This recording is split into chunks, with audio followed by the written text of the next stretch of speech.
Dalam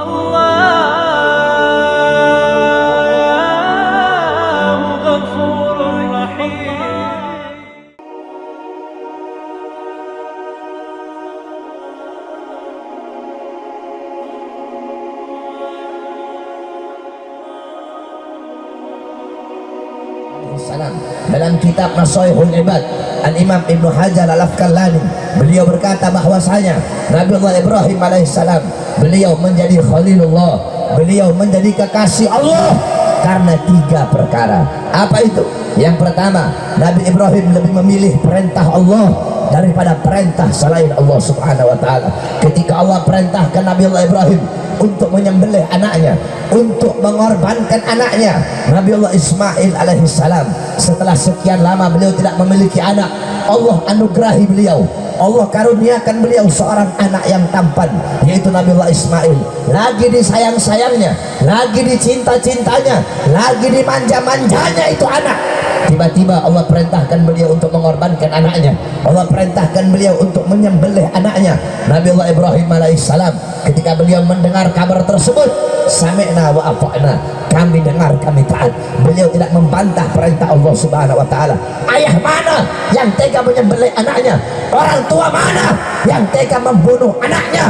Tetapi karena ini perintah dari Allah, beliau lebih taat kepada perintah Allah subhanahu wa ta'ala. Datang beliau kepada anaknya Ismail, wahai anakku, semalam ayah mendapatkan perintah dari Allah untuk mengorbankanmu, untuk menyembelihmu. Apa jawaban seorang anak yang soleh? Apa jawaban seorang anak yang taat kepada Allah? Wahai ayah, jikalau memang itu perintah dari Allah, jikalau memang itu perintah Tuhan, maka laksanakanlah, maka taatilah. Aku ridha, aku ikhlas. Beliau tidak menjawab, ayah saya anakmu, kenapa kau korbankan saya? Ayah saya anakmu, kenapa kau sembelih saya? Tidak. Tetapi ketika Nabi Ismail mendengar itu perintah Allah, langsung beliau taat. Dibawalah Nabi Allah Ismail di tempat penyembelihan.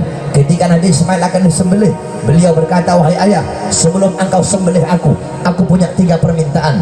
Yang pertama, wahai ayah, tajamkan kau punya pisau agar aku tidak merasakan sakit. Yang kedua, wahai ayah, tutup aku punya mata agar engkau tidak bisa melihat aku.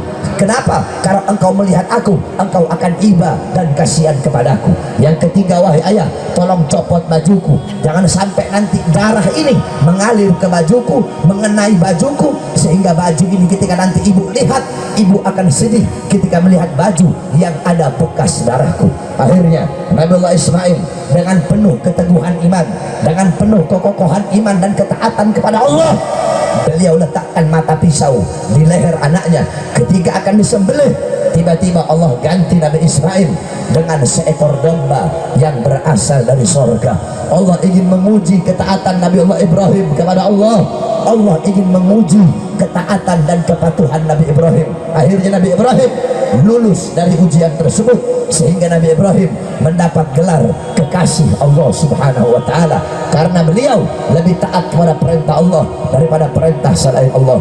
Allah gantikan Nabi Ismail dengan seekor domba yang berasal dari sorga. Makanya Sayyidina Ali bin Abi Thalib radhiyallahu an, ketika beliau ditanya oleh seorang pendeta, ada seorang pendeta Yahudi bertanya, wahai Ali, beritahu aku 4 makhluk yang tidak memiliki bapak dan tidak memiliki ibu, tapi 4 makhluk ini ada di muka bumi ya Allah subhanahu wa ta'ala. Sayyidina Ali menjawab, makhluk yang pertama Nabi Allah Adam alaihissalam, tidak punya bapak, tidak punya ibu.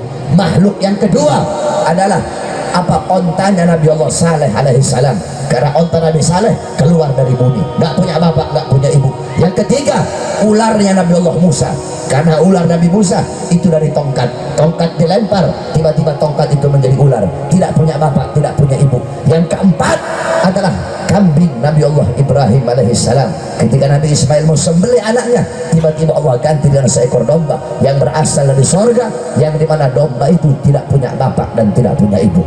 Saudara-saudara, itu yang pertama. Nabi Ibrahim menjadi kekasih Allah karena lebih taat kepada perintah Allah daripada perintah selain Allah. Beda dengan kita.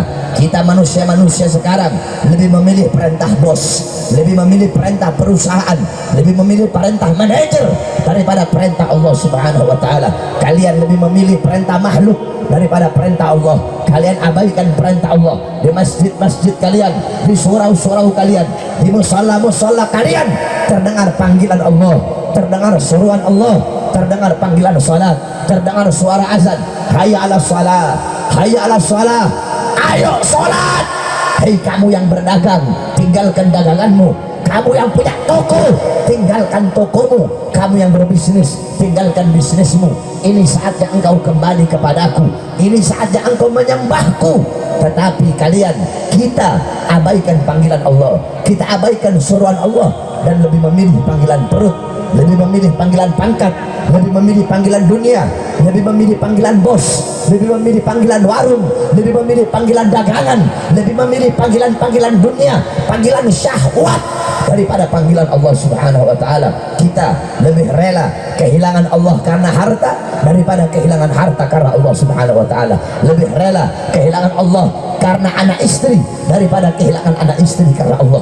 Lebih rela kehilangan Allah karena pangkat daripada kehilangan pangkat karena Allah. Lebih rela kehilangan jabatan karena Allah, lebih rela kehilangan Allah karena jabatan daripada kehilangan jabatan karena Allah Subhanahu wa taala. Nabi Allah Ibrahim, beliau lebih rela kehilangan dunia dan isinya asalkan tidak kehilangan Allah Subhanahu wa taala. Yang kedua, Nabi Ibrahim menjadi Khalilullah, menjadi kekasih Allah.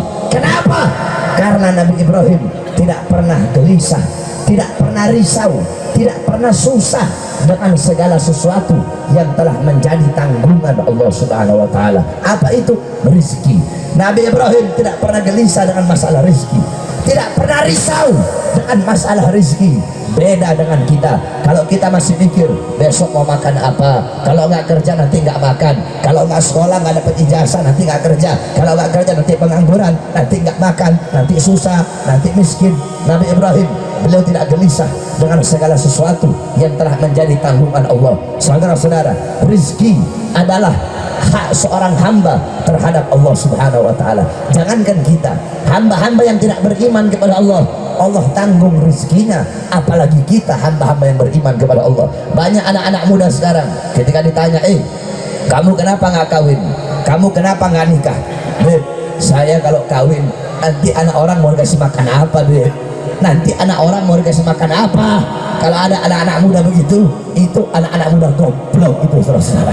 Nggak yakin sama Allah, kayak nggak punya Allah, kayak nggak punya Tuhan. Bahkan bukan cuma anak-anak muda, banyak ustadz kiai sekarang. Dulu ada pernah satu ustadz, saya tanya, ustadz gimana kabar? Alhamdulillah Beb, saya mah baik atuh Beb, cuma apa, kalau saya mah baik, cuma kantongnya nggak baik. Saya bilang, ustadz goblok. Ada ustadz kiai ngomong kantongnya badan mah sehat Beb, cuma kantongnya nggak sehat. Ustadz goblok itu, kiai goblok. Kalau ada yang ngomong kantong nggak sehat, kamu nggak punya Allah.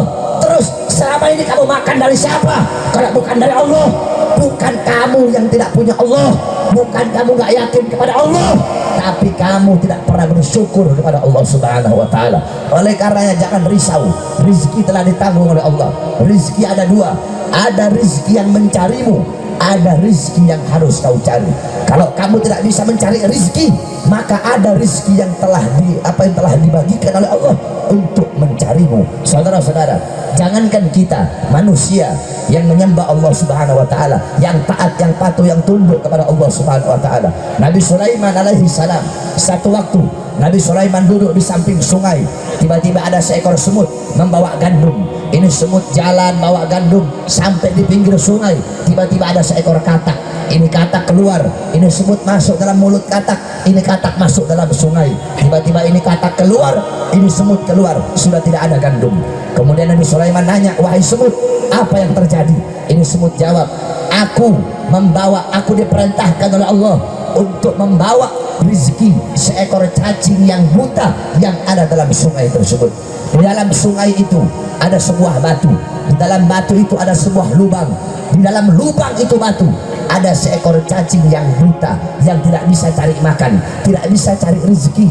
Aku diutus oleh Allah, aku diperintahkan oleh Allah untuk membawakan rezeki itu cacing. Kemudian Nabi Sulaiman nanya, apakah kamu tahu apa tasbih, apa puji-pujian itu cacing kepada Allah? Dijawab oleh ini semut, ya, aku mendengar apa tasbihnya, aku mendengar apa pujiannya, apa tasbihnya, apa pujiannya. Itu cacing memuji Allah. Segala puji bagi Allah yang telah menjamin rezekiku. Seekor cacing yang buta, kalau aku saja cacing yang buta dijamin rezekinya, maka bagaimana dengan hamba-hamba yang beriman kepadanya? Oleh karenanya jangan risau, jangan gelisah dengan rezeki yang telah ditanggung oleh Allah Subhanahu wa taala. Saudara-saudara, hari ini rezeki kamu 10.000, walaupun dari pagi sampai pagi kamu cari uang, yang kamu dapatkan 10.000. Hari ini rezeki kamu 1 juta, walaupun kamu gak keluar rumah, yang kamu dapat 1 juta. Saudara-saudara, kita memancing, kita mancing di laut yang sama, lautnya sama, lautnya sama, perahunya sama, jorannya sama, kailnya sama, umpannya sama, tapi apakah dapat ikannya sama? Tidak, saudara-saudara. Si A dapat ikan 2 ekor, si B dapat ikan 5 ekor, si C dapat ikan 7 ekor, si D nggak dapat ikan, padahal lautnya sama, perahunya sama, dayungnya sama, jorannya sama, kailnya sama, umpannya sama, tetapi rezekinya tidak sama. Seperti itulah rezeki, semua telah diatur oleh Allah. Yang penting kita ikhtiar, yang penting kita berusaha untuk mencari rezeki tersebut. Saudara-saudara sekalian, coba kita lihat, kita orang-orang sekarang pagi siang sore malam sibuk cari rezeki, pagi siang sore malam sibuk mencari sesuatu yang telah dijamin oleh Allah Subhanahu wa taala. Sedangkan sorga yang belum dijamin malah kita lalai, malah kita lupa, kita nggak mau nyari sesuatu yang belum dijamin. Sorga belum dijamin, tapi kamu tidak bersungguh-sungguh mencarinya. Sedangkan dunia, sedangkan rezeki yang telah dijamin, justru kamu bersungguh-sungguh nyarinya. Harusnya kebalik, sorga yang belum dijamin harusnya kita bersungguh-sungguh. Rezeki dunia biasa-biasa saja. Oleh karenanya Nabi Ibrahim menjadi Khalilullah. Kedua, karena beliau tidak pernah risau, tidak pernah gelisah dengan segala sesuatu yang telah dijamin oleh Allah Subhanahu wa taala. Yang ketiga, Nabi Ibrahim tidak pernah makan sendiri, saudara-saudara.